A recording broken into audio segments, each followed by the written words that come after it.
اعوذ باللہ من الشیطان الرجیم بسم اللہ الرحمن الرحیم سورہ الشورى۔ بسم اللہ الرحمن الرحیم، شروع کرتا ہوں اللہ کے نام سے جو نہایت مہربان بڑے رحم والے ہے۔ حامیم، عین سین قاف، ان حرفوں کا معنی اللہ ہی بہتر جانتا ہے۔ بہت سے ایسے سورے ہیں قرآن میں، قرآن کے سورے میں پہلے ایسے آیتیں آئے، ان کا ہم معنی کیا ہے اللہ ہی بہتر جانتا ہے۔ اگر پیغمبر صلی اللہ علیہ وسلم کو اس کا علم دی گئی تو اور کوئی بات، لیکن اوم کو تو اس کا علم نہیں، ہم اس کے بارے میں آگے بڑھ کر بات نہیں کرنا چاہیے۔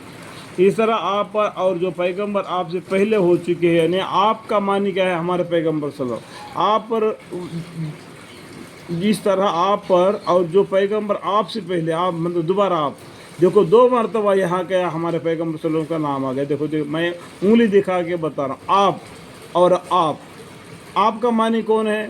محمد مصطفیٰ صلی اللہ علیہ وسلم۔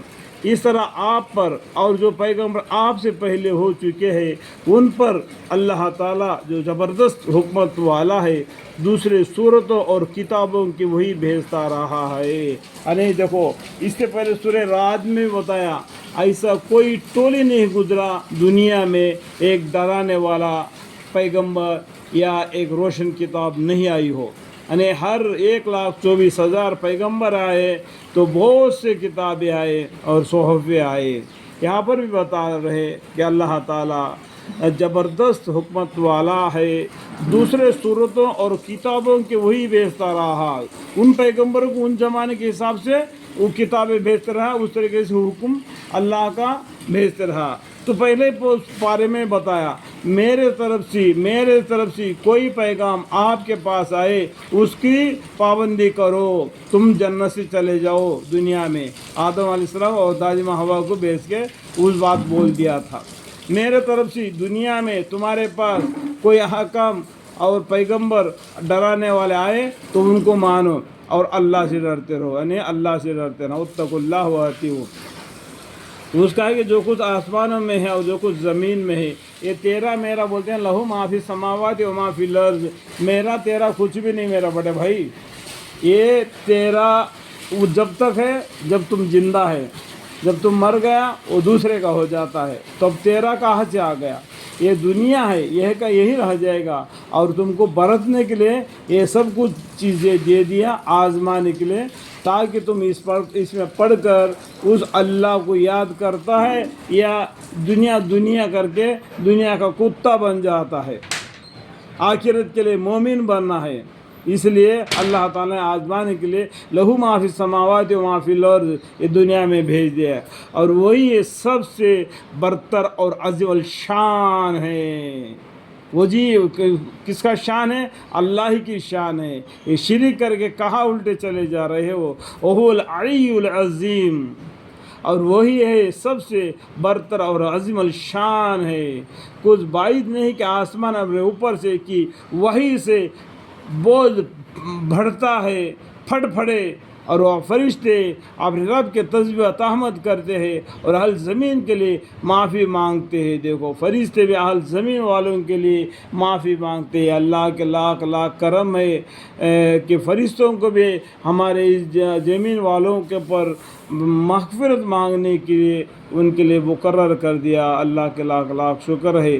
پھٹ پڑے نے اور وہاں فرشتے اپنے رب کی تسبیح و تحمید کرتے ہیں اور اہل زمین کے لیے معافی مانگتے ہیں۔ خوب سمجھ لو کہ اللہ ہی کی معاف کرنے والا، رحمت کرنے والا ہے۔ دیکھو ہم سے گناہ ہو جاتا ہے، انسان ہے، انسان سے گناہ ہوتا ہے، ہونا